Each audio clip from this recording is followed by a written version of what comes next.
Hello. Hello. Mingala. Okay. Mingala. Live လေးစပြီ။ကဲဒီနေ့ကတော့မနေ့ကလည်းတော့ GE Zoom လုပ်တယ်ပေါ့နော်။ CC နဲ့တစ်ခါ Zoom လေးလုပ်တယ်။အဲ့တော့မနီလာကတော့ဒါမနေ့သူ့အချိန်နဲ့မကိုက်ဖြစ်နေတကောင်အချိန်ဖြစ်နေဆိုမနီလာတော့မပါနိုင်အဲ့တော့မပါနိုင်တော့မရဘူးသူ့ကအခုတစ်ခါဒီနေ့ရဲ့ live တော့ season လေးမှာပါဖို့ request လေးလုပ်ထားတယ်ပေါ့နော်အဲ့တော့ဒီနေ့မှာဆိုများသောအားဖြင့်အမားတို့ live တော့ဒီမှာအမားတို့က host ကတစ်ယောက်ပဲလုပ်ကြတယ်ပေါ့နော်ဒီနေ့ကတော့ host က2ယောက်လို့ဖြစ်သွားတယ်မနီလာအမရ host လုပ်ပြီးတော့ဒီနိုင်မင်းသမီးလေးကတော့အမားတို့ရဲ့ coach ဖြစ်တဲ့ CC ဝင်းပေါ့နော်အဲ့ဒါဆိုတော့မနီလာနဲ့ကလည်းဒါ live တော့မလုပ်တာတော်တော်ကြာပြီCC နဲ့ဆိုရင်3ယောက်ဆိုပြီးမလုပ်ဖြစ်တာတော်တော်ကြာပြီဆိုတော့ဒါထုံးစံတိုင်းအမားတို့ဒါမိတ်ဆက်ချင်းနဲ့စလိုက်ကြပြီပေါ့နော် introduction လေးနဲ့စမယ်အဲ့ဆိုအမကပဲရင်စလုပ်လိုက်မယ်ပြီးတော့အစင်လိုက်သွားလိုက်တယ်နော်အဲ့ဆိုအမကတော့မနန္ဒာပါလက်ရှိဂျပန်မှာနေပါတယ်full time အလုပ်တစ်ဖက်နဲ့တူဒီ digital business ကို plan B အနေနဲ့ part time အနေနဲ့လုပ်ကိုင်နေတဲ့သူတယောက်ဖြစ်ပါတယ်လို့နောက်ပြီးဒီလုပ်ငန်းကိုစိတ်ဝင်စားတဲ့သူတွေကိုလည်းလက်တွဲခေါ်နေတဲ့ mentor တယောက်လေးဖြစ်ပါတယ်လို့အားလုံးကိုကျေးဇူးတင်ပါတယ်မနီလာဟုတ်ကဲ့ကျမမန်နီလာပါ UK နိုင်ငံလန်ဒန်မြို့မှာပေါ့နော်အမျိုးသားနဲ့အတူတကွနေထိုင်ပြီးတော့ဒီ online digital business ကို full time နေပါပဲလုပ်ကိုင်နေတဲ့သူဖြစ်ပါတယ်နောက်ပြီးတော့ကျမနဲ့အတူတကွပေါ့နော်လက်တွဲလုပ်ကိုင်နေတဲ့လူတွေကိုလည်းကူညီပံ့ပိုးပေးနေတဲ့ mentor တယောက်ဖြစ်ပါတယ်ကျေးဇူးတင်ပါတယ်ဟုတ်ကဲ့ပါဒီနေ့မှာပေါ့နော်ကိုယ့်ရဲ့အမကြီးတွေဖြစ်တဲ့မနန္ဒာတို့လည်းပေါ့နော်ဒီနေ့ပါဝင်ခွင့်ရတဲ့အတွက်ကြောင့်ဖိတ်ခေါ်တဲ့အတွက်ကြောင့်လည်းကျေးဇူးအများကြီးတင်တယ်လို့အရင်ဆုံးပြောချင်တယ်ပေါ့နော်ကျွန်မနာမည်ကတော့ Stacy Win ပါ US မှာနေတာဖြစ်တယ်ဒီမှာနေရတော့22နှစ်ကျော်ပြီပေါ့နော်ဒီလုပ်ငန်းလုပ်တာတော့3နှစ်ခွဲကျော်ရှိပါပြီ coach တယောက်အနေနဲ့ mentor တယောက်အနေနဲ့အားလုံးလက်တွဲကူညီနေတာဖြစ်ပါတယ်လို့ဟုတ်အတန်မြူတာတယ်အမနန္ဒာမေ့တော့ကျောင်းဆိုတော့အတန်မြူထားပြီးတော့မေ့တော့ sorry ဟုတ်တယ်ဒီနေ့ဆိုရင်ညာတို့ကဒါတချို့လဲသိကျင်ကြမယ်ပေါ့နော်နောက်ပြီးတော့တခါဖြစ်ထလဲရှိတတ်တယ်နောက်မီးများတဲ့ဟာလေးတွေအမတို့ topic လေးရွေးထားတယ်ပေါ့နော်အဲ့ဒါဆိုရင်တော့မနီလာပဲအရင်စသွားလိုက်မလားပေါ့နော်မနီလာစီစဉ်ထားတဲ့ topic လေး CC ကို sharing လုပ်စီခြင်းတဲ့ topic လေးမနီလာပဲအရင်စပြီးတော့ပဲသွားလိုက်ပေါ့နော်ပြီးရင်တော့မယ်လीနော် okay ဆရာမနီလာအရင်စပြီးပါတယ်အမားတော့ပေါ့နော်ဟိုလုပ်ငန်းအကြောင်းကိုပြောတာလေဒီနေ့ပေါ့နော်ညီမလေးကိုအမားတို့လည်း mentor တယောက်အနေနဲ့ပေါ့နော်ဒီမှာဝင်လာပြီးတဲ့အခါကိုနဲ့လက်တွဲလုပ်မဲ့လူတွေနောက်ပြီးတော့အမားတို့ရဲ့ဒီသွားနေတဲ့ journey မှာပေါ့နော်အခက်အခဲရှိတာလေးတွေကိုဘယ်လိုရင်ဆိုင်ဖြေရှင်းရမလဲဆိုတာကိုညီမအနေနဲ့ကဟိုစာအများကြီးလဲ experience ရှိတယ်အောင်မြင်နေတဲ့သူတွေဒီလိုအောင်မြင်မှုဆိုတာချက်ချင်းမရလာဘူးလေနော်အခက်အခဲတွေအများကြီးကိုကြော်လွှားပြီးမှရလာတာဖြစ်တဲ့အခါမှာအဲ့ဒီတွေ့ကြုံရတဲ့ဟာတွေကိုပေါ့နော်အမလည်းဒါတကယ်တွေ့ကြုံရတဲ့အတွက်ကြောင့်ညီမကိုမေးတာပေါ့နော်အဲ့ဒါတွေကိုဘယ်လိုကြော်လွှားပြီးတော့ဘယ်လိုဖြည့်ရှင်းလဲပေါ့နော်အဲ့ဒါတွေကိုညီမပြောပြမယ်ဆိုရင်ဒီလုပ်ငန်းမှာအခုလက်ရှိလုပ်နေတဲ့အမတို့လူတွေပဲဖြစ်ဖြစ်အသစ်ဝင်လာမဲ့လူတွေပဲဖြစ်ဖြစ်ဒီအရာတွေကိုပေါ့နော်အကောင်းဆုံးကြော်လွှားပြီးတော့ဒီလိုညီမလိုပဲအောင်မြင်တဲ့လူတယောက်ဖြစ်လာဖို့ရည်ရွယ်ပြီးအမဒီမေးခွန်းမေးတာပေါ့နော်ပထမဆုံးမေးခွန်းကတော့ပေါ့နော်ညီမcoach တယောက်အနေနဲ့ပဲဖြစ်ဖြစ် mentor တယောက်အနေနဲ့ပဲဖြစ်ဖြစ်ပေါ့နော်ကိုနဲ့လာပြီးတော့လက်တွဲတဲ့သူကခက်ခဲတဲ့သူပေါ့နော်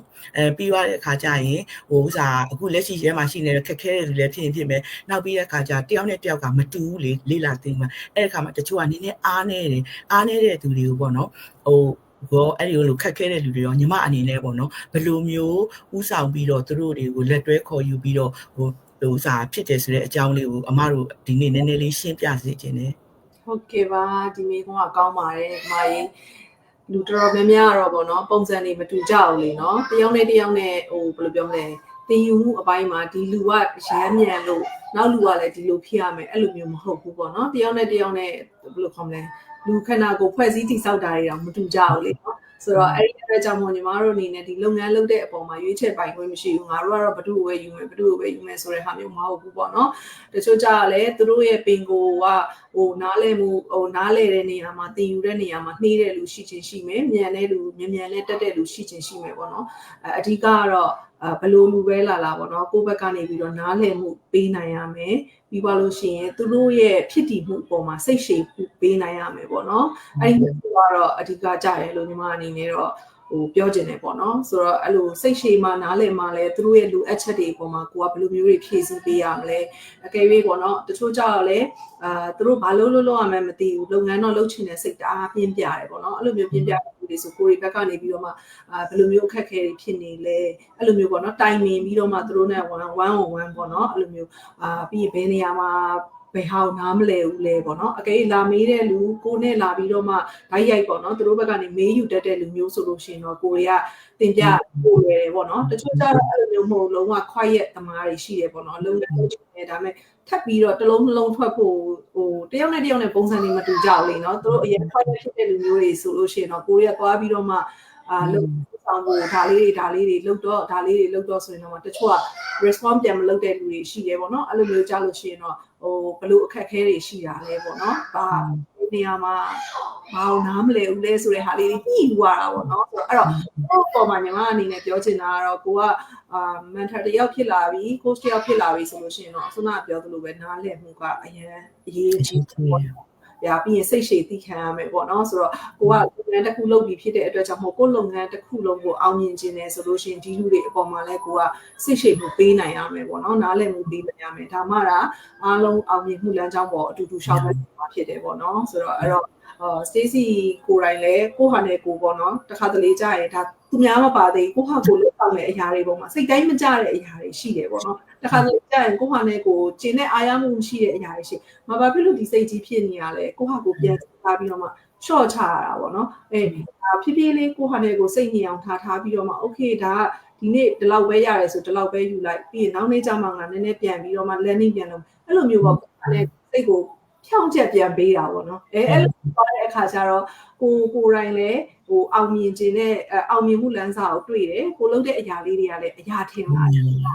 အဲ့လိုပဲကိုနဲ့လက်တွဲပြီးလာပြီးလှုပ်ဆောင်တဲ့လူပေါ်မှာလည်းသူတို့ဘာလေးတွေလိုအပ်နေရလဲဘယ်လိုလဲကိုမြန်တိုင်းလည်းသူတို့လိုက်မြန်ခိုင်းလို့မရဘူးကိုကအဲ့လိုမျိုးကိုလိုချင်တဲ့ပုံစံကိုသွားထွင်းလို့မရဘူးပေါ့နော်သူတို့ပဲဖြစ်မှုပေါ်မှာကိုလက်ခံပေးရမယ်သူတို့လိုအပ်တဲ့အရာတွေဖြည့်ဆည်းပေးရမယ်ဖြည်းဖြည်းချင်းပေါ့နော်သူတို့ကိုလည်းအောင်မြင်မှုလမ်းကြောင်းပေါ်ခေါ်ဆောင်ရမယ်ဆိုတာလေးကိုဒါ Stacy အနေနဲ့တော့ဒါဝေမျှချင်ပါတယ်လို့ဟုတ်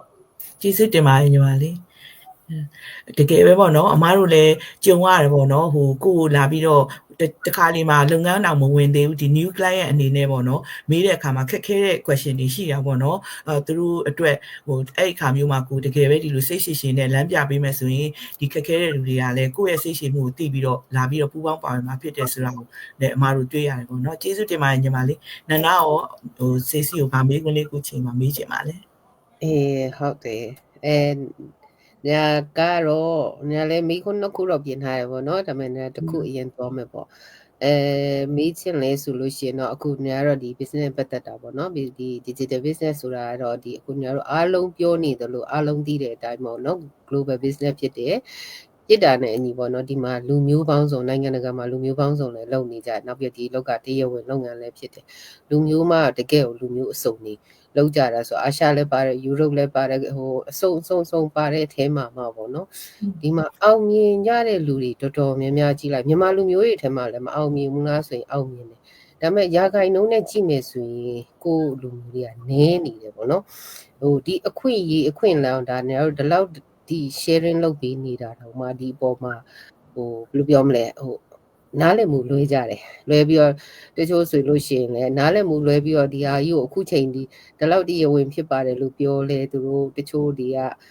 မျက်စိစုံမိတ်ပြီးတော့မဟုတ်ဘူးလိန်နေရတယ်ဆိုအခုချိန်ဒီဖြစ်ကြတော့ပေါ့နော်အဲ့ဒီဟာတွေကပဲသူတို့တက်လန်ပိတ်တယ်လို့လည်းထင်တယ်ပေါ့နော်ဒါပေမဲ့အဲ့လိုလုံနေနဲ့ကိုတိုင်နဲ့လုံနေကြည့်တဲ့အချိန်မှာဆိုလို့ရှိရင်တခြားလူမျိုးတွေတခြားနိုင်ငံသားတွေ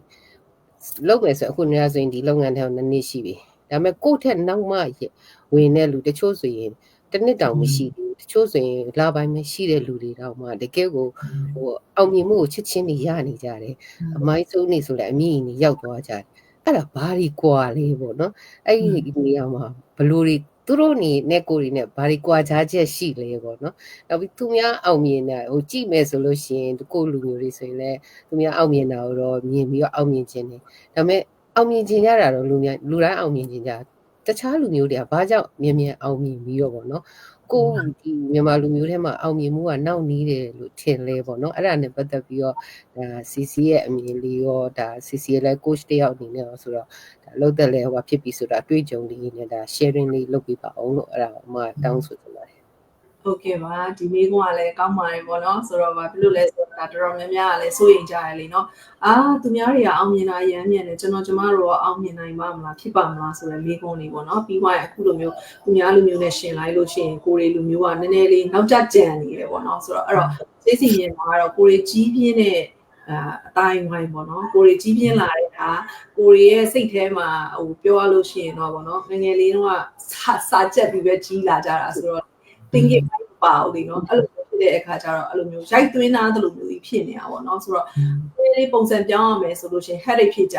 တယ်ခေါင်းကိုက်ကြတယ်ပေါ့နော်မလုပ်ချင်ကြဘူးအဲ့လိုမျိုးပုံစံမျိုးလေးပေါ့နော်ဆိုတော့အဲ့ဒါလေးလည်းပါမယ်ပြီးတဲ့အခါကျလို့ရှိရင် Stacy တို့ကဒီဒုတိယဒါဆိုလို့ရှိရင်ဒါတစ်ဖြစ်နိုင်ငံကိုကိုပြောင်းလာတာပေါ့နော်ပြောင်းလာတာဖြစ်တဲ့အတွက်ကြောင့်မို့ဒါ internet ဘိုင်းသုံးတာတွေပဲဖြစ်ဖြစ် language ဘိုင်းပဲဖြစ်ဖြစ်ဒီ wifi တို့ဒါဟိုပြီးပြောရနီးပညာဘိုင်းတို့အကုန်လုံးကနောက်ကျတယ်ကွယ်သူများထက်စားလို့ပေါ့နော်အဲ့လိုနောက်ကျတဲ့အခါကျတော့ကြောက်စိတ်ပေါ့နော်ငါတို့ဒါလုပ်လို့ရှိရင်ဖြစ်ပါမလားသူတို့တွေကတော့ဟုတ်တာပေါ့ကျွမ်းကျင်မှုပိုင်းဆိုတော့အဲ့ဒါလေးတွေကလည်းတကယ်တော့နည်းနည်းတော့စာရင်းပေါ့နော်ဟုတ်တယ်သားတွေအနေနဲ့အောင်မြင်နေဆိုတာသူတို့တွေကကျတော့ဒါတွေကအကုန်လုံးကသူတို့ကအကျွမ်းတုံဝင်ရှိပြီးသားဒီ internet တွေ wifi တွေ computer တွေဒီ technology ဘိုင်းတွေကသူတို့အတွက်ကဒါခက်ခဲကြီးပြန်တင်ရမယ့်အရာမဟုတ်ဘူးပေါ့နော်ကိုရီကျတော့အဲ့မှာတစ်ဆင့်ပြန်တင်နေရတယ်ဆိုတော့နည်းနည်းတော့ be patient ပေါ့နော်ဟိုအချိန်ကာလလေးနည်းနည်းကြာခြင်းနဲ့ကြာပါမယ်ဒါပေမဲ့လည်းအဲ့ဒီကနေတစ်ဆင့်ပြီးနောက်တစ်ဆင့်တက်ပြီးဆိုရင်တော့လည်းဒါကိုယ့်ရဲ့ဟို landing ဘိုင်းစုံရောက်သွားပြီပေါ့နော်ဆိုတော့အဲ့လိုမျိုးဖြစ်တဲ့အတွက်ကြောင့်မို့ဒါနည်းနည်းလေးတော့ကွာဟာချက်ရှိတယ်သူတို့အနေနဲ့ကြတော့ဒါတွေကိုအထူးတလေပြန်တင်ယူနေကြမလို့ဘူးပြီးရင်သူတို့ရဲ့အကြောင်းစာတွေထဲမှာကိုယ်တိုင်ကိုကလည်းသူတို့ကအဲ့လိုမျိုးပေါ့နော်ဟိုဖြတ်ထိုးညံပိုင်းလေးတွေပါတယ်အားကြလို့ရှိရင်ဒီလိုမျိုးပေါ့နော်လုပ်ငန်းရှင်တယောက်ဖြစ်ချင်တယ်ဆိုလို့ရှိရင်လည်းအဲ့လိုမျိုး major မျိုးတွေတို့ရတယ်လေနော်ရှိရဲ့အခါကျတော့သူတို့ရဲ့ဟိုကြီးပြင်းလာတဲ့ဟာသူတို့ရဲ့တင်ကြားလာတဲ့ဟာတွေကတကယ်လက်တွေ့မှာဒီလိုစီးပွားရေးတစ်ခုရွေးချယ်လိုက်တဲ့အခါမှာချက်ချင်းမြင်တယ်ချက်ချင်းအထာပေါက်တယ်ပေါ့နော်ငါဒါလို့ဒါရမယ်ဒါရဲ့ကောင်းကျိုးကဒါတွေရှိတယ်ဆိုတော့သူတို့ mindset မှာအကုန်လုံးသိပြီးသားပေါ့နော်သိပြီးသားတဲ့အတွက်ကြောင့်အားသွန်ခွန်ဆိုင်သူတို့ကနေသူတို့ပေါ့နော်နေ့စဉ်စစ်စက်မပြတ်တစ်ခုပြီးရင်တစ်ခုသူတို့လှုပ်ဆောင်နေပေါ့နော်ဆိုကိုရီကြတော့တင်အိုးအတိုင်းပဲသွားတယ်ဟဲ့ဒါလေးလုပ်ပြီးလားဒါလေးလုပ်လို့ဆိုပြပြီးမှဒါလုပ်တယ်ပေါ့နော်ပြီးမှနောက်ထပ်ဘာဆက်လုပ်ရမှာလဲလို့လာမေးအဲ့လာမေးတဲ့အချိန်ကျမှအဲ့လိုဒါလုပ်ဆိုမှဒါဆက်လုပ်တယ်ပေါ့အဲ့လိုလေးလုပ်တဲ့အခါကျတော့ဟိုပြောရလို့ရှိရင်ဟိုနောက်ကြတာပေါ့နော်နောက်ကြခဲ့တာအေးအမှန်ဆိုလို့ရှိရင်တော့အားလုံးကတော့လူတွေကတော့အတူတူပဲကို learning လုပ်ပြီးသွားပြီဒါပြီးသွားပြီဆိုလို့ရှိရင်ဒီ training တွေသွားမယ်ဒီအတိုင်းလုပ်မယ်ဖြစ်လာတဲ့အခက်အခဲပုံမှာမှအခုညီလိုရဲဆိုထပ်တောင်းမယ်ထပ်ယူမယ်ဆိုလို့ရှိရင်ဒါကိုကဒီလုပ်ငန်းရဲ့အကြောင်းကိုကာကြီးကနေမသိရင်တော့မှပဲဒါကာကြီးကနေစလာတဲ့အတွက်ကြောင့်ကာကြီးပြီးရင်ခါဝေးသွားမယ်ခါဝေးပြီးငါအဲ့လိုမျိုးပေါ့နော်1 2 3အဲ့လိုမျိုးလေးတွေအစင်လိုက်သွားတဲ့အခါမှာသူလိုချင်တဲ့လမ်းကြောင်းပေါ်မြင်မြင်ရောက်သွားမယ်ပေါ့နော်ဆိုတော့အဲ့ခါလေးတွေ mindset လေးတွေလည်း change ဖို့လိုတယ်ဒီနိုင်ငံသားတွေကျတော့ mindset တွေကတအား strong တယ်ပေါ့နော်သူတို့ပြောလို့ရှိရင်เนาะဒီ American မျိုးတွေပေါ့နော်သူတို့တွေဆိုထွေမှုအပိုင်းမှာဆိုအရန်ကောင်းတယ်ပေါ့နော်မှာကောင်းတယ်ဒါတရုတ်လူမျိုးတွေဆိုလို့ရှိရင်လည်းဒါစီးပွားရေးကိုဖောက်ထွင်းပြီးလုပ်ရမယ့်နေရာမှာဆိုလို့ရှိရင်အရန် smart ဖြစ်တယ်ပေါ့နော်အိန္ဒိယတွေကြည့်မယ်ဆိုလို့ရှိရင်လည်းသူတို့လူမျိုးတွေအကောင်းနေဆိုလို့ရှိရင်အကုန်လုံးပေါ့နော်တိတိကျကျကိုလိုက်လုပ်တယ်ပေါ့နော်ဖိလစ်ပင်းတွေဒီနာမည်ဖြစ်ဖြစ်ဆိုတော့ business mindset ပေါ့သူတို့ရှိမှာmindset ကတအားကောင်းတယ်ဆိုတော့ဒီစီတို့ဒီမြန်မာလူမျိုးကြတယ်ကိုလူမျိုးပြောတာတော့မဟုတ်ဘူးပေါ့နော်အဲ့လိုမျိုးတယောက်ရဲ့စကားဆိုလို့ရှိရင်အဲ့တခွန်းလေးကိုပဲသူတို့ကလေဟိုအဲ့တယောက်ကអော်လိုက်ပြီဆိုနောက်တယောက်ကထပ်អော်အဲ့ဒါတွေကိုပဲအမှန်လို့သူတို့ထင်သွားပါပေါ့နော်အမှန်ကတော့ကိုဟာနဲ့ကိုရအောင် learning လုပ်ရအောင်လေ့လာကိုယ့်ရဲ့အောက်ထဲကကိုယ့်ရဲ့စိတ်ဆန္ဒတွေကခိုင်ပြင်းပြတဲ့ပေါ့နော်နှိုးဆော်ချက်ကိုနားထောင်ပြီးတော့မှ live လုပ်တယ်ဆိုလို့ရှိရင်ပို့ပြီးတော့အောင်မြင်တယ်အဲ့ဒီအောင်မှုကလည်းပို့ပြီးတော့မှတည်တက်နေဆိုတာကိုပြောချင်တယ်ပေါ့နော်အဲ့တော့ဟိုသူများပြောလို့ live လုပ်တာတဲ့ကိုယ်တိုင်တကယ်စာလောင်ပြီးတော့မှတင်ယူပြီးတော့မှတေးချတီဆောက်တယ်ဆိုလို့ရှိရင်နှေးချင်တော့နှေးလိမ့်မယ်ဒါပေမဲ့အောင်မြင်မှုလမ်းကြောင်းတစ်ချိန်ကျရင်သူတို့လိုပဲရောက်ပါပဲအဲ့ဒါဒီ message ပေးချင်တာပေါ့နော်ဆိုတော့အဲ့တော့အားလုံးကတော့အတူတူပဲ အားလုံးလည်းဒါတော်ကြတယ်သင်ယူတက်တဲ့အရွယ်တွေလည်းဖြစ်တယ်ပေါ့နော်ဒါပေမဲ့ mindset ဒီအဓိကဖြစ်ပြီးပြီးတဲ့အခါကျဒီ internet တွေဒီ wifi တွေ technology တွေမကျွမ်းကျင်တာကလည်းဒါကိုရီးယားတိုင်းပြည်မှာတော့ဒါအားနည်းချက်လေးဒါလေးရလဲသင်ယူရပါတယ်ဒါအချိန်တစ်ခုပြီးတော့သွားတယ်ဆိုလို့ရှိရင်အကုန်လုံးတူတူအောင်မြင်နိုင်တယ်ဆိုတာလေးကိုပြောပြချင်ပါတယ်လို့နော်ကျေးဇူးတင်တယ်ဟုတ်ကဲ့ပါကျေးဇူးအများကြီးတင်တယ်စီစီရေအားလုံးရဲ့ကိုစားလဲကျေးဇူးတင်တယ်ဒါဆိုရင်ဒါအကုန်လုံးကအဓိကတော့သူတို့ဟိုပြရမယ်ဆိုရင် mindset ပေါ့နော်ဒါ mindset ဒီကွာကြတယ်ဒါစီစီပြောရလို့ပဲပေါ့အကုန်လုံးကဘယ်လိုကြီးပြင်းလာလဲဆိုပညာရေးကိုပြောရမယ်ဗမာပြည်ရဲ့ပညာရေးဒါတင်ဒါကြက်ဒါဖြီဆိုတဲ့ဟာမျိုးပေါ့နော်ဒီဂျပန်မှာဆိုလဲအဲ့လိုပညာရေးမျိုးတွေမဟုတ်ဘူးသူတို့တွေစဉ်းစားတွေးခေါ်နိုင်အောင်သင်ခိုင်းတာသူတို့ဒါကိုကြက်ဒါလုတ်ဒါဒီဆောင်မွေးဝဲဖြေရမယ်ဆိုတဲ့ဟာမျိုးမရှိဘူးပေါ့နော်အဲ့ဒီလိုမျိုးတွေမဟုတ်သူတို့ငယ်ကလေးတွေကဘယ်လိုမျိုး train လုပ်ပေးရမလဲဘယ်လိုစဉ်းစားတတ်အောင်လုပ်ပေးရမလဲဆိုတာသင်ထားပေးတဲ့အခါကျတော့သူတို့ရဲ့ mindset တွေကမတူဘူးပေါ့နော် mindset ကိုကတအားကွာပါတယ်နောက်တော့ကသူတို့တွေကိုအမလည်းမြင်တယ်လို့ဆိုလို့ရှိရင်သူတို့ကဒါကိုလုပ်မယ်ဆိုရင်ဒီရဲ့အကျိုးမြတ်ကိုသူတို့သိတယ်ဆိုရင်သူတို့ဘာလုပ်လဲသူတို့လုပ်မဲ့လမ်းကြောင်းသူတို့လုပ်မဲ့အလုပ်ပေါ်မှာသူတို့ focus ထားတယ်ဘယ်သူဘာပြောသူတို့မလို့ဟိုနားမရဘူးပေါ့နော်သူတို့ကသူတို့ဆုံးဖြတ်တယ်သူတို့မှဆုံးဖြတ်နိုင်တဲ့ဟိုရှိတယ်ဆိုတဲ့အတိုင်းပဲပေါ့နော်အဲ့ဒီဟာနဲ့လှုပ်သွားတယ်လို့မြင်အမတို့မြန်မာလူမျိုးတွေကြတော့လေဒါနှိမ်တာလည်းမဟုတ်ဘူးဟိုကဲ့ရတာလည်းမဟုတ်ဒါပေမဲ့တစ်ခါလေကျရင်နှမျောတာအားမရတာပေါ့နော်သူများတွေအောင်မြင်တယ်လို့အောင်မြင်စေခြင်းနဲ့ဖြစ်စေခြင်းနဲ့အဲ့တော့ဒီလိုဖြစ်နေကြတဲ့ကိုမှဒီလိုနောက်တစ်ခုကကိုမှဘာဖြစ်နေလဲဆိုတဲ့စိတ်ကိုဝင်ခံဖို့အားနေကြတယ်ကိုဘယ်လိုခံစားနေရတယ်ဆိုတဲ့ဟာကြီးကိုမှဘယ်လိုရှိတယ်ဆိုတဲ့ဟာမျိုးလက်မခံကြအောင်လက်မခံမဲနဲ့ဘယ်လိုပြောမလဲကာဘာယူတယ်သူများပြောတဲ့ဟာကိုနားထောင်ပြီးတော့အဲ့ဒီဟာကြီးကိုပဲအဲ့ negative mindset ကြီးကိုတောက်လျှောက်သွင်းလိုက်တဲ့အခါကျတော့သူတို့မှတိုးတက်တဲ့လောက်မတိုးတက်ဘူးအဲ့ဒါသူတို့လမ်းကိုသူတို့ပိတ်လိုက်တယ်ဒါကိုသူတို့မမြင်ဘူးပေါ့နော်သူများဒါဆိုရင်ဒါဆိုဖြစ်သွားတယ်ဟိုဆိုအဲ့ဒါကြည့်လိုက်လို့ရှင်တော်တော်များတော့အဖြစ်ကောက်ရုံးမီးတွေများကြတယ်ပေါ့နော်နောက်ပြီးစိတ်မရှိက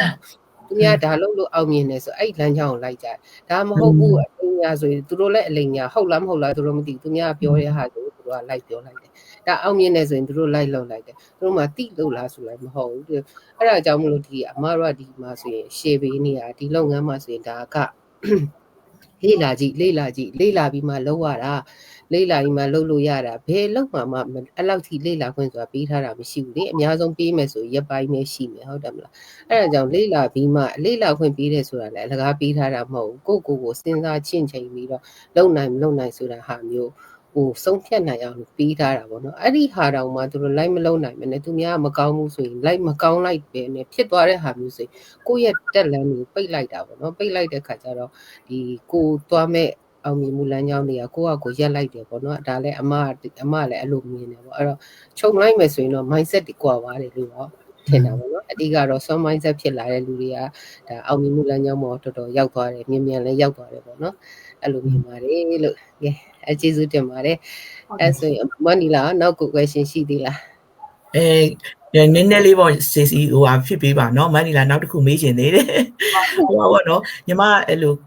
ဒီတိုင်းပဲပေါ့ course တယောက်ပဲဖြစ်ဖြစ်ဒီ mentor တယောက်အနေနဲ့ပဲဖြစ်ဖြစ်ပါเนาะကိုယ့်ရဲ့ team နဲ့ပဲဖြစ်ဖြစ် new client ကပဲဖြစ်ဖြစ်နောက်အဲ့လိုဒါပေါ့เนาะလုပ်ငန်းခွင်လန်းတစ်ခုခုမှာကိုယ့်ကို reject လုပ်လိုက်တယ်ဆိုလို့ရှိရင်ဘာပဲပြောစိတ်တမျိုးဖြစ်သွားတာပေါ့เนาะအဲ့ဒါကိုဘယ်လို handle လုပ်လဲဆိုတာပေါ့เนาะအမလည်း reject လုပ်ခံထိထားတော့လေအဲ့ဒါလေးကိုဖြစ်ပေးပါလို့ဟုတ်ကဲ့ပါဒါကတော့လုပ်ငန်းခွင်တိုင်းမှာကြုံရမှာဖြစ်တယ်အပြင်လောကမှာဒါစီးပွားရေးမလုပ်လဲကိုတွေအလုပ်သွားလျှောက်လို့ရှိရင်လည်းတစ်ခါတလေကြလို့ရှိရင်ရင်းပယ်ခံလိုက်ရတာရှိကြပဲလीเนาะဆိုတော့ဒါမြန်မာပြည်မှာတော့ကိုတွေလည်းအလုပ်သွားမလျှောက်ဘူးပါဘူးဒီနိုင်ငံရောက်တဲ့အခါကျတော့ကိုတွေအလုပ်သွားလျှောက်တဲ့အခါကျလို့ရှိရင်အလုပ်လုပ်ချင်တာပဲတည်တယ်လုပ်ငန်းရဲ့ဒီကိုသွားလျှောက်တဲ့အလုပ်ယုံကဘာလုပ်လဲဆိုတာကိုမလေ့လာဘူးပေါ့နော်အားနေချက်အမှန်မှန်ဆိုလို့ရှိရင်တော့ကိုကသွားလျှောက်တဲ့အလုံးယုံကဟာကိုလေ့လာရမယ်ဒါမှ तू ကလည်း तू ခန့်တာ तू အလုံးယုံအတွက်ခန့်ပါလေအဲ့တော့ကိုကအဲ့ဒါကိုပြန်မေးတဲ့အခါကျမဖြေနိုင်ဘူးဆိုလို့ရှိရင်တော့ reject ပေါ့နော် तू လက်မခံဘူးเนาะအဲ့လိုမျိုးဖြစ်မှာပဲပေါ့နော်ဆိုတော့အဲ့တော့ကိုကဘယ်အရာပဲဖြစ်ဖြစ်ပေါ့နော်ကိုလုံးမဲ့လုပ်ငန်းတစ်ခုပဲဖြစ်ဖြစ်ကိုသွားလျှောက်မဲ့အလုပ်ပဲဖြစ်ဖြစ်အရင်ဆုံးလေ့လာမှုအပိုင်းကိုသွားရမယ်ပေါ့နော်ဆိုတော့ဒါတစ်ခါတလေကြာအခုညီမတို့ဒီလုပ်ငန်းမှာလုပ်လိုက်တယ်ဟုတ်တယ်ကိုရီဘက်ကတော့လေးလာတင်ယူသွားတာကတော့ဒါဒီလောက်ပေါ့နော်ဒါပေမဲ့ကိုရီကတွေ့တဲ့ဟိုပြောရ client ပေါ့နော် client ကနေပြီး တော့မှသူလိုချင်တဲ့အဖြေတစ်ခုမရလို့ထားလိုက်ပါတော့ reject လုပ်လိုက်တယ်ဆိုလို့ရှိရင်ဒါကိုလည်းကိုကလက်ခံနားလဲပေးရမယ်ပေါ့ဘာဖြစ်လို့လဲဆိုတော့ဝမ်းနေတာပေါ့နော်စိတ်ထဲမှာထိခိုက်တော့ငါ့ကို reject လုပ်တယ်ပေါ့အဲ့လိုမျိုးတော့ဖြစ်သွားတယ်ပေါ့နော်ဒါပေမဲ့လည်းကြည့်လိုက်လို့ရှိရင်တော့ကိုယ့်ရဲ့စူးစမ်းမှုကိုသူက reject လုပ်သွားတာမဟုတ်ဘူးကိုကတော့စူးစမ်းရတာပဲပေါ့နော်သူ reject လုပ်သွားတာသူ့မှာလည်းသူ့ရဲ့အကြောင်းရင်းတစ်ခုခုလည်းရှိမယ်ကိုယ့်ဘက်ကကြည့်လိုက်တဲ့အခါကျတော့ငါ့ကို reject လုပ်သွားတယ်ဒါပေမဲ့လည်းဦးနောက်ပြန်ဆုတ်သွားရတဲ့အကြောင်းရင်းကလည်းသူ့ရဲ့အခက်အခဲသူ့ရဲ့ personal ဘာရှိလဲဆိုတာကိုမသိနိုင်ဘူးပေါ့နော်ဒါကြောင့်မို့သူထွက်သွားတာဖြစ်မယ်ဆိုတဲ့ဟာမျိုးကိုကိုကပြန်ပြီးတော့စိတ်ဖြေလိုက်တယ်ဆိုလို့ရှိရင်ကိုယ့်အတွက်လည်းကောင်းတယ်သူ့အတွက်လည်းကောင်းတယ်ပေါ့နော်ပြီးတဲ့အခါကျရင်ကိုကအဲ့ဒီပုံမှာမှ okay ငါဒီနေ့သူနဲ့ပြောလိုက်တဲ့စကားတွေမှာငါဘာလို့ွားတာလဲကိုပြန်သုံးသပ်တာပေါ့နော်ကိုဖြေလိုက်တဲ့ဟာတစ်ခုခုများအစင်မပြေလို့လားမကြိုက်လို့လားမဟုတ်လို့ရှိရင်ဒါဆိုလို့ရှိရင်တော့တစ်ယောက်ကနေ2ယောက်2ယောက်ကနေ3ယောက်ဆိုတော့ငါဒါဆိုရင်တော့လိုနေသေးတယ်ပေါ့နော်ဒါလေးတွေထပ်ပြီးတော့မှလောက်ကမယ်ဥမာဒါ Stacy အနေနဲ့ဆိုအခုချိန်မှာတော့ coach ပေါ့နော်Stacy တို့ရဲ့ team နဲ့မှာဆိုလို့ရှိရင်လည်းဒါလုပ်ငန်းရှင်တွေအများကြီးရှိတယ်သူတို့အနေနဲ့ဒီလိုမျိုး reject လုပ်ခံရတာလေးတွေဗာလေးတွေရှိလာတဲ့အခါကျလို့ရှိရင်ပြောလာတဲ့ဟာလေးတွေဆိုလို့ရှိရင်သူက motivation ပေါ့နော်အားပေးမှုအပိုင်းကိုသွားရတယ်ပေါ့နော်ဆိုတော့ဒီထဲမှာနေတဲ့လူတွေရှိတယ်သူတို့တွေနဲ့စကာ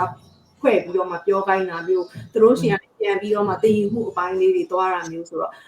ဥမာသူအဲ့လိုအချိန်ကြာလို့ရှိရင်သူ့အမှားကိုလည်းသူပြန်တွေ့လာမယ်လीเนาะဆိုတော့တကယ်အောင်နေတဲ့လူတွေနဲ့ပေးပြောတဲ့အခါကျတော့သူဒါလိုနေပါလားဆိုတဲ့ဟာလေးတွေကိုဟာနဲ့ကိုပြန်ပြင်ဖို့လည်းသွားတယ်ပေါ့နော်ဆိုတော့အဲ့ဒီ way လေးတွေနဲ့လည်း Stacy ကတော့ဒီ team ထဲမှာပေါ့နော်ကို team ထဲမှာအဲ့လိုမျိုးလေးတွေလှုပ်ဆောင်ပြီးရပေါ့နော်ဆိုတော့ကိုယ်တိုင်လည်းအများနဲ့ဘယ်လိုပြောမလဲ perfect တော့မဟုတ်ဘူးဒါပေမဲ့လည်း reject ထိတာကလည်းကောင်းတယ်အမဘာဖြစ်လို့လဲဆိုတော့စူးစမ်းဖို့လမ်းပေါ့ကိုပို့ပြီးတော့မှတွန်းပို့ပြီးပေါ့နော် reject ထိလိုက်လို့ဆိုပြီးတော့ရက်သွားစရာလုံးဝမလိုဘူးပေါ့နော်ဥပမာပြောရလို့ရှိရင်အလီဘာဘာတထေးတောင်မှကြည့်ပါလားနော်တက်ပြီးခဏထိရပဲလို့နော်reject ထိလိုက်တဲ့အတွက်ကြောင့်မို့သူပါလဲအောင်မြင်မှုလမ်းကြောင်းပေါ်ရောက်အောင်လို့မြန်အောင်တွန်းပို့ပေးလိုက်ပြီးရပေါ့နော်အဲ့တော့ reject ထိတယ်ဆိုပြီးတော့မှဒီနေရာထဲမှာပဲမရက်ချလိုက်ပါနဲ့အဲ့ဒီဟာကိုမှပေါ့နော်ဘာကြောင့်ဆိုတဲ့ဟာကိုအဖြေရှာပြီးတော့မှရအောင်လုပ်ပါလို့ညီမအနေနဲ့တော့ဆက်ပြောချင်ပါတယ်လို့ကျေးဇူးတင်ပါတယ်ညီမလေးဟုတ်တယ်အခုအမားတို့လုံနေတဲ့လူတွေများများတော်တော်များများ reject တွေကိုကြုံမှာပါပေါ့နော်အမကိုယ်တိုင်လည်းကြုံတဲ့အတွက်ကြောင့်ဒီမေးခွန်းလေးကိုပေါ့နော်လောက်လာမဲ့လုံးမဲ့လူပဲဖြစ်ဖြစ်အခုထဲမှာရှိတဲ့လူပဲဖြစ်ဖြစ်သိစေဖို့အတွက်အမဒီမေးခွန်းကိုမေးတာဖြစ်တယ်ကျေးဇူးရမ်းတင်တယ်ညီမလေးအချိန်လင့်နေလို့လေမနန္ဒာပြန်ပြီးအချိန်ပေးပါတယ်ညီမလေးကိုဗာမေးချင်သေးလဲပေါ့နော်ဟုတ်တယ်ဒီ CC ပွဲစတီနည်းနည်းများတယ်ဆိုတော့အချိန်အများကြီးတော့မယူတော့အဲ့တော့နောက်တစ်ခုကတော့ဗောနော်ဒီအမတချို့ဒီအမစီစိတ်ဝင်စားလူတွေချွတ်လာမေးတယ်နောက်အခုဆိုရင်ဒီအောက်တိုဘာထဲမှာဆိုရင်ဒီအမတို့အထူး promotion ရှိတဲ့ခါကျတော့အဲ့ promotion မှာဆိုကြော်ညာကြတယ်ဒီ one sale မှာဆိုရင်ရောက်တာနဲ့အမတို့ခဏလေးနဲ့ဒီ commission ကအများကြီး၄စားလောက်ရမယ်လို့ဒီနောက်တစ်ခုကဒီ rank ကဆိုရင်လည်းချက်ချင်းကိုတက်သွားမယ်အမတို့နေ့ချီစူးစားတယ်လချီစူးစားတဲ့ဟာတွေကဒီစလောက်လိုက်တာနဲ့တရက်နဲ့နေနောက်ရက်မှာတခါလေဒီ rank ချက်ချင်းရောက်သွားမယ်ဆိုတဲ့ဟာအပေါ်မှာတချို့ကလည်းလာမီးတာတွေရှိတယ်ပြောတော့ဈေးမရောရဘူးပေါ့နော်ပြီးတော့ commission plan နဲ့လည်းသွားတယ်အဲ့ဒီပုံမှာပြန်ပြီးတော့ဒီဟာတွေရတယ်ဆိုတော့သူတို့ကအဲ့ဒီဟောနားမလည်ဘူးပေါ့လေအဲ့ဒါရဘလို့သဘောလေးတဲ့အဲ့ဒါကိုရှင်းပြပေးပါအောင်လေဆိုရဟာမျိုးလေးမီးတာတွေလည်းရှိရပေါ့နော်အဲ့ဒါနဲ့ပတ်သက်ပြီးတော့လည်း CC ကရှင်းပြပေးပါအောင်လို့ဟုတ်ကဲ့ပါဒီမေးခွန်းလေးပေါ့နော်အရန်ကောင်းပါတယ်ဒါ audience တွေအနေနဲ့လည်းသိကျင်လိမ့်မယ်ပေါ့နော်ဆိုတော့အခုနကပြောသလိုပဲပေါ့နော်ဈေးမရောင်းအောင်ဆိုပြီးတော့ဒါကဘာထူးလို့လဲလူအရင်းမြင်းနဲ့ပဲတိဆောက်ရတာမဟုတ်ဘူးလားအဲ့လိုမျိုးပေါ့နော်မဟုတ်လို့ရှိရင် product တွေကိုရောင်းပေးရမှာပဲမဟုတ်ဘူးလားဆိုတော့မေးခွန်းမျိုးတွေပေါ့နော်မေးကြတယ်ပေါ့နော်ဆိုတော့ဥမာပြောရလို့ရှိရင်အခုဒီကမ္ဘာပေါ်မှာကုမ္ပဏီတွေအများကြီးရှိတယ် product တွေလည်းအများကြီးထုတ်တဲ့လူတွေရှိတယ်ဒီလူတွေအကုန်လုံးကလည်းလူတွေကိုပဲရည်ညွှန်းပြီးတော့မှလူတွေပေါ်မှာပဲရက်တည်ပြီးတော့မှဒါ product တွေရောင်းနေကုမ္ပဏီတွေထောင်းနေเนาะဆရာဝန်တွေဆိုလို့ရှိရင်လည်းဒါလူနာတွေရှိနေမှာပဲသူတို့စိတ်ကူနေရတာဖြစ်တယ်ပေါ့เนาะဆိုတော့အားလုံးကတော့ဒါလူအရင်းအမြစ်နဲ့တွားကြတာအကြီးပဲဒါပေမဲ့ဒီမှာကဈေးမရောင်းအောင်လို့ဘာလို့ပြောလဲဆိုတော့ okay ပြောတော့ affiliate လုပ်ထားတဲ့ကုမ္ပဏီရှိရဆိုဒါဆိုလို့ရှိရင် product ကရှိတာပဲမဟုတ်ဘူးလားဆို product တော့ရှိရလေဒါပေမဲ့ကိုရီးယားအဲ့ product တွေကိုယူပြီးတော့မှရောင်းလိုက်ဈေးတွေနိုင်လိုက် customer ကိုဖိအားပေးပြီးတော့အတင်းဝယ်ခိုင်းလိုက်အဲ့ဒါမျိုးတွေလုပ်တာမဟုတ်ဘူးပေါ့နော်ဆိုတော့ကိုရီးအနေနဲ့သွားတာကြာနည်းပညာပိုင်းကိုပဲသွားတာဖြစ်တယ်ပေါ့နော်ဆိုတော့ဥမာဘာကြောင့်မို့ဒီ product ကြီးကိုဒါဆိုလို့ရှိရင်ထားနေသေးတာလဲဘာဖြစ်လို့နောက် affiliate အနေနဲ့ထားရလဲဆိုလို့ရှိရင်တော့ဒီ product ကို Stacy တို့အနေနဲ့ကပေါ့နော်ကိုယ်တိုင်ယူပြီးတော့မှရောင်းမယ်ဆိုလို့ရှိရင်ဈေးပြောရရင်ဒါ company တွေဆိုရင် company တကယ်တချို့ company တွေရှိတယ်เนาะဒီလူတွေရှိကို product မပေးဘူးပေါ့နော်သူတို့ affiliate အနေနဲ့ပဲဘာဖြစ်လို့သူတို့ရဲ့ဈေးကွက်ပြတ်သွားမှကြောက်တယ်သူတို့ရဲ့ဖွဲ့စည်းထားတဲ့ဟာတွေပျောက်ပြတ်သွားမှကြောက်တယ်ပေါ့နော်အဲ့ဒီအတွက်ကြောင့်မို့သူတို့ကိုဤပညာပိုင်းနဲ့ပဲသွားခိုင်းတယ်ကျန်တာကသူတို့ရဲ့ဒီရက်တည်ထားတဲ့ဈေးအတိုင်း market အတိုင်းပဲသွားကြတယ်ပေါ့နော်ဆိုတော့ဒီ commission plan ဆိုတာကကြတော့ဒီ affiliate လုပ်ထားတဲ့ဟာတွေတော်တော်များများမှာ commission plan ဆိုတဲ့ရှိတယ်ပေါ့နော် plan အဲ့ဒါလေးတွေသွားကြတာဖြစ်တယ်ပေါ့နော်ဆိုတော့အဲ့ဒီအတွက်ကြောင့်မို့commission ကဥပမာထားပါတော့နော်product တစ်ခုရောင်းရတဲ့အပေါ်မှာ percentage ဘယ်လောက်ဆိုပြီးတော့မှ commission ပြန်ပေးရမျိုးပေါ့နော်ဒါမျိုးနဲ့သွားတာဆိုတော့ဒါက company ကပေးတာဖြစ်တယ်ပေါ့နော်ကိုရီးယားဈေးရောင်းပြီးတော့မှဒီဟာကြီးကိုဒီ product တွေကိုအတင်းရောင်းsell ကိုဒီတစ်လထဲမှာဘယ်လောက်ဆိုတဲ့ဟာမျိုးနဲ့သွားတာမဟုတ်ဘူးပေါ့နော်ဆိုတော့ဒီလုပ်ငန်းလုပ်ဆောင်တဲ့လူသူတို့ဘက်ကနေဝင်ဆောင်မှုသူတို့လိုချင်တဲ့ပြောရလို့ရှိရင်ပေါ့နော်ဒီလုပ်ငန်းရဲ့ process ဒါတွေရသွားတဲ့အပေါ်မှာ company ကနေပြီးတော့မှကိုရီး commission ပေးတာဖြစ်တဲ့အတွက်ကြောင့် commission plan နဲ့သွားရခြင်းဖြစ်တယ်ပေါ့နော်ဥမာအိမ်တလုံးအိမ်ပွဲစားတွေဆိုလို့ရှိရင်လည်းအိမ်တလုံးရောင်းရလို့ရှိရင်သူတို့ကိုဒီအိမ် agent တွေကနေပြီးတော့မှ commission ဘယ်လောက်ဆိုပြီးတော့ပေးတယ်လीเนาะခေါ်တာလဲသူကဘယ်လောက်ဒီဘက်ကရောင်းရတယ်လူကဘယ်လောက်ဆိုပြီးတော့မှနှစ်ဖက်ခွဲပြီးတော့မှယူကြတာလीเนาะဆိုတော့ဒါ commission plan ရှိတာကြီးကဒါကြီးကကြောက်စရာမဟုတ်ဘူးပေါ့เนาะဒါကဘက်ကိုသွားတာဖြစ်တယ်ပေါ့เนาะကိုယ့်ရဲ့ဝင်ငွေကို high ticket ရှိကိုခေါ်သွားတာဖြစ်တယ်ပေါ့เนาะဆိုတော့အဲ့ဒါလေးကိုလည်းနားလည်စေခြင်းနဲ့စီးပွားရေးလုပ်တဲ့အခါမှာပေါ့เนาะကိုကစီးပွားရေးအမြင်ကိုအမြဲတမ်းထည့်တွေးပြီးတော့မှကြည့်ရဲဆိုလို့ရှိရင်ဒီလိုမျိုးကိုယ့်အတွက် negative ဖြစ်စေတာတွေကတဖြည်းနဲ့အဝေးထည့်ထုတ်သွားတာဖြစ်တာပေါ့နော်ဆိုတော့အဲ့တော့ကိုယ့်ရဲ့အောင်မြင်မှုအတွက်လည်းပို့ပြီးတော့မှကောင်းတယ်အခုကမနန္နာပြောတဲ့ထဲမှာဆိုလို့ရှိရင်လည်းဒါဆိုလို့ရှိရင် set တစ်ခုပေါ်မှာဘာဖြစ်လို့3000နေ4000နေရမယ်လို့ပြောတာလဲဆိုတော့ဒါကဒီလရဲ့ promotion plan ဖြစ်တယ်ပေါ့နော်လုပ်ငန်းလုပ်လာတဲ့ဒီ3နှစ်ကျော်ပေါ့နော် Stacy လောက်တာ3နှစ်ကျော်ဒီလက်တွေ့ထားတဲ့ company ဆိုလို့ရှိရင်52နှစ်ပေါ့နော်ဆိုတော့အဲ့ဒီအတွင်းထဲမှာတစ်ခါမှဒီလိုမျိုး promotion plan ရှိဘူးပေါ့နော်ဆိုတော့ဒီတစ်ခါသူတို့ပေးတဲ့ဟာတော့တကယ်ကိုမကောင်းတာဖြစ်တယ်ရင်းနှီးမြှုပ်နှံတဲ့လူတွေအနေနဲ့ပေါ့နော်တန်းတော့မှ brand ကိုလည်းအမြင့်ရနိုင်တယ်လို့ commission ကိုလည်း high ticket ရနိုင်တာဖြစ်တယ်ပေါ့နော်ဆိုတော့အခုနက commission plan နဲ့သွားရဲဆိုရင်ကြောက်စရာမလို commission plan တွေကခုနကပြောလို့ဒါတကယ် affiliate company အကြီးတွေဆိုဒါမျိုးတွေပေးတယ်အခုနကလိုမျိုး agent တွေပဲဖြစ်ဖြစ်เนาะအပြင်မှာ company မှာလုပ်တဲ့လူတွေဆိုရင်တော့မှ marketing ပိုင်းကလူတွေ sales ပိုင်းကလူတွေဆိုလို့ရှိရင်လည်းသူတို့က bonus တွေ commission တွေနဲ့ပြန်ထည့်ရကြတာလीเนาะဆိုတော့ဒါကတကယ်ကောင်းတာဖြစ်တယ်ပေါ့เนาะဆိုတော့အဲ့တော့ဟိုကစီးပွားရေးအမြင်နဲ့ပဲကြည်ပါဆိုတာလေးပြောပြချင်ပါတယ်လို့ဟုတ်ကဲ့ပါကျေးဇူးတင်ပါတယ်စိတ်စီရှင်းပြလိုက်တယ်ဆိုတာ audience ကြီးလည်းဒါအများကြီးနားလည်သွားလိုက်မယ်လို့မျှော်လင့်နေပေါ့နော်အဲဆိုရင်တော့အမတော့ထပ်မပြောတော့ဘူးပေါ့နော်အချိန်လေးလည်းနည်းနည်းဟိုဖြစ်သွားပြီဆိုတော့စိတ်စီလည်းနောက် live လေးရှိသေးရဲ့ဆိုရင်အမတို့နောက် live တွေမှာလည်းပြန်တွေ့အောင်ပေါ့နော်ဒီနေ့အမတို့နေရာနည်းနည်းလေးဒီနေ့ကနည်းနည်းတော့တိတ်ပြီးွားဖို့အချိန်သိမရတော့ဘူးဖြစ်သွားတယ်တယ်နော်နောက်တစ်လိုက်ပါပြန်တွေ့ကြပါလေနော်အဲ့ဒါဆိုတော့ဒီကအချိန်ကြီးကအရင်ကဒီနေ့ပါပြောအမားတို့2ယောက်လုံးရဲ့ဖိတ်ခေါ်မှုကိုလက်ခံပြီးတဲ့စီစီလည်းအမားတို့ကျေးဇူးတင်တယ်ဒီနေ့ရဲ့အမားတို့ဆွေးနွေးကြတဲ့ topic လေးကဒါအားလုံးအတွက်လည်းအကျိုးရှိလိုက်မယ်လို့မျှော်လင့်တယ် audience တွေအတွက်ကောဒီလောက်ကင်နေကြတဲ့ဒီထဲမှာရှိတဲ့ team member တွေအတွက်တွေရောပေါ့နော်အားလုံးအတွက်ခွန်အားဖြစ်မယ်မနီလာရဲ့ topic လေးတွေဆိုရင်လည်းဒါသူကိုယ်တိုင်ခံစားခဲ့ရတဲ့ဟာလေးကိုတွေ့လာပြီးတော့ဒါစီစီကိုလည်းဒါ sharing လုပ်ပြီးစီခြင်းတဲ့အခါကျတော့လုပ်ပြီးသွားတဲ့အခါကျတော့သူ့အတွက်လည်းဒါခွန်အားရသွားမယ်နောက်လူတွေအတွက်လည်းဒါမကြုံသေးတဲ့လူတွေအတွက်လူတိုင်းကတင်းမဟုတ်တနေ့တစ်ချိန်မဟုတ်တစ်ချိန်ကြုံရမှာလीเนาะကြုံမယ်ဆိုရင်ကြုံလာတဲ့အချိန်မှာဘယ်လိုလေးတွေခံထားတင်နေဆိုတဲ့ဟာလေးတွေကဒါအများကြီးမိုတီရသွားလိုက်မယ်လို့မျှော်လင့်နေပေါ့နော်အဲ့တော့အမတို့နေရာလုံးကျေးဇူးတင်ပါတယ်ကဲနောက်ပြောအဲ့ဆိုနောက် live ဒီမှာပြန်တွေ့ရအောင်လို့နော်လေ့လာခြင်းတဲ့လူတိုင်းကတော့ထုံးစံတိုင်းပေါ့နော်အမတို့တွေမှာအားလုံးမှာကိုယ်စီ website တွေရှိတယ်အဲ့ဒီမှာလေ့လာပါဘယ်သူနဲ့ပဲဆိုလက်တွဲပြီးလေ့လာလို့ရတယ်အားလုံးကိုလက်တွဲခေါ်တော့ဖို့အတူတူပဲအားလုံးကဒီထဲမှာအားလုံးသွားတဲ့ system တွေရတယ်အကုန်လုံးအတူတူပဲလက်တွဲသွားမယ်မို့လို့ဘယ်သူမှအတွေ့အကြုံမရှိလို့ဆိုပြီးတော့မကြောက်ကြပါနဲ့ဆိုတာကိုလည်းပြောချင်ပါတယ်လို့နော်အားလုံးကျေးဇူးတင်ပါတယ်ဟုတ်လိုက်ချင်နော်ပါပြီဟုတ်လိုက်ပါပြန်တွေ့ပါbye bye bye